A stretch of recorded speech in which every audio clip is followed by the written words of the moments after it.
probably going to be quite a short one, guys, because essentially this entire episode was basically just filler. You know, it's probably the most filler type episode we've had in like the entire series, and that's not a criticism. Don't get me wrong.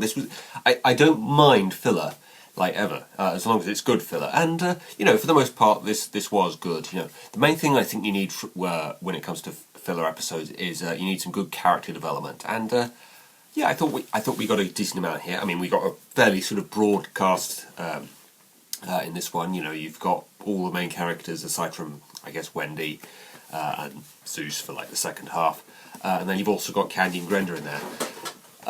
And I don't know if maybe the whole sort of Dipper Candy thing might have been seen as a little bit of fan service, because I know that is kind of a popular ship like in the fandom.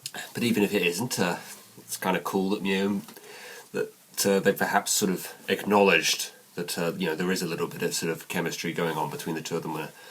From when times you've sort of seen them before and sort of seen that they do kind of make quite a good fit. Acknowledge that, but also they sort of closed it off at the end of the episode, which I was pleased about, because I think they're going to go with Dipper and Pacifica ultimately. Which is why I found it kind of interesting that Pacifica wasn't in this episode. You know, you have so much of a focus in this episode on Dipper, you know, and his chances with women. And then, obviously, because Stan gives him the bad advice, of course, it all just sort of goes kaput, and not good advice at all, as it turns out. But Pacifica doesn't suffer, his chances with Pacifica, rather, do not suffer as a direct result of that. I think if they put Pacifica in, and Dipper, you know, tried his cheesy one-liners that Stan suggested he try on Pacifica, that would have sort of given him sort of less chance with Pacifica. So the fact that she's not in it does sort of make me think that, you know, ultimately they're going to plan something between the two of them.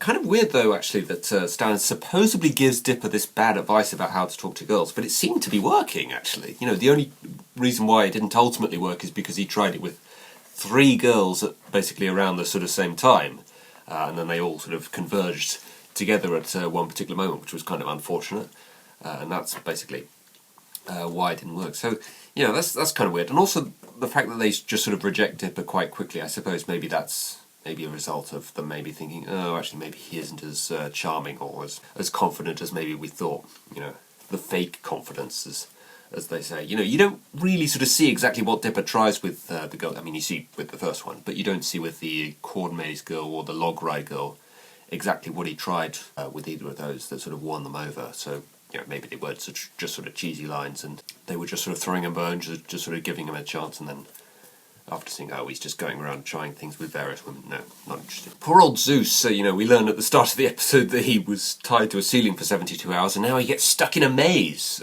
for, you know, goodness knows how long. You know, it could be interesting if Zeus isn't in the next episode. It's going to make you wonder, you know, is he still going to be there? I'm kind of annoyed, actually, that this is another episode that focuses heavily on romance. You know, that is maybe one kind of recurring problem, I think, with this show. I think there's a bit too much romance, considering that, you know, the 2 main characters are only like 12 years old. There's a bit too much romance going on there. I like the sort of various sort of places that they go, the sort of knick-knack tourist attraction kinds of things, like the Ball of Yarn. I think that that's a real thing, actually, that does exist in Oregon. They're trying to sort of make fun of it in some way, because I think I have seen pictures of that online somewhere. I think that's a real thing. And I like that when Dipper is talking to Stan, there's a little bit of sort of antics going on between Mabel and Grenda in the background, and of course there's the whole line of, what's a perfect metaphor for what I do right now, and it's right there in front of him, like the biggest thing in the entire scene. It's kind of a sort of literal almost elephant in the room that he's ignoring. I like that, it's a good joke. I kind of was thinking before the big reveal about Darlene, what she really was, I was thinking to myself, I want to see this character again sometime. I wonder if this is going to be like an ongoing relationship kind of thing. But then she's revealed, obviously, to be a massive monster, basically, you know, a giant spider, and I'm like, oh, okay, so we're not going to see her again, are we? Yeah, although she does get away at the end of the episode, so who knows? I am not familiar with Paul Bunyan, but I do sort of like the way that, you know, Stan is like, oh, save me, Paul Bunyan, and then it turns out a statue of Paul Bunyan is actually sort of what saves them. Although, kind of annoys me, actually, that the way Darlene is defeated in that actual scene is, like, she's underneath that foot for quite a few seconds. She has the time to get away, and she just sort of doesn't. You know, that's kind of a cliche I see in a lot of cartoons, which kind of annoys me. They're just sort of like, something's falling on me, and they don't bother to sort of run away. You know, you see that, I think quite an obvious one in Superman 2, I think, where there's some bit of construction is going to fall on her. She's like, what do I do? Like I said, not a huge amount really to talk about in this episode, because it is, you know, largely just filler. It's just sort of jokes and everything. Maybe sort of emphasising the fact that, you know, Dipper never really had any chances with Wendy to begin with, which I always kind of suspected. And it's perhaps sort of maybe sort of emphasising the fact that he perhaps wants to be with a woman, he just doesn't know how to go about it yet. So I think maybe that's maybe what they got planned with Dipper and Pacifica. Again, I don't want to keep going on about that whole thing, because, you know, Pacific wasn't in this episode, but I think that, you know, at some point, you know, maybe Ford perhaps is going to come in and give Dipper some better advice about women, and perhaps that's the thing that's going to win Pacifica over, or perhaps somebody else that he's going to end up with. You know, 'cause I think with all this focus on romance, we are going to at some point see Dipper end up with someone. And I like the way Stan, you know, he does get a quick comeuppance at the end of the episode, because clearly the writers are aware that even though we like Stan, he does a lot of terrible things, particularly in this episode. So he does need to have sort of a comeuppance for it. But, you know, it's just a sort of quick thing. It's not something that is sort of emphasised. There's no, like, big speech about how this is wrong, what he's done. It's just a quick sort of joke at the end, and, you know, that's enough. So I really like that. Yeah, I got to say, there's not a huge amount else to go on. This was, you know, like, entirely filler. There's no focus on the overarching, like, major story going on in this episode at all. You know, sort of quite well emphasised, I think, by the fact that Ford isn't even in this one.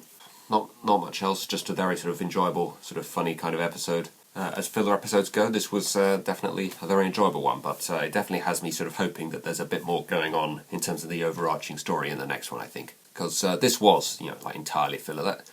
That maybe could be seen as a bit of a criticism, that maybe it's a bit too much sort of filler. There's like absolutely nothing developing the overarching story whatsoever. That maybe is a slight sort of nitpick, that it is, like, literally entirely filler. But, you know, still some good character development, you know, and I did enjoy that. Yeah, that's that, guys, and I will see you. I'm guessing it's probably going to be a much more intense and much more important kind of episode next time, which I think is probably going to be out in about a month's time. Okay, see you guys. Bye-bye.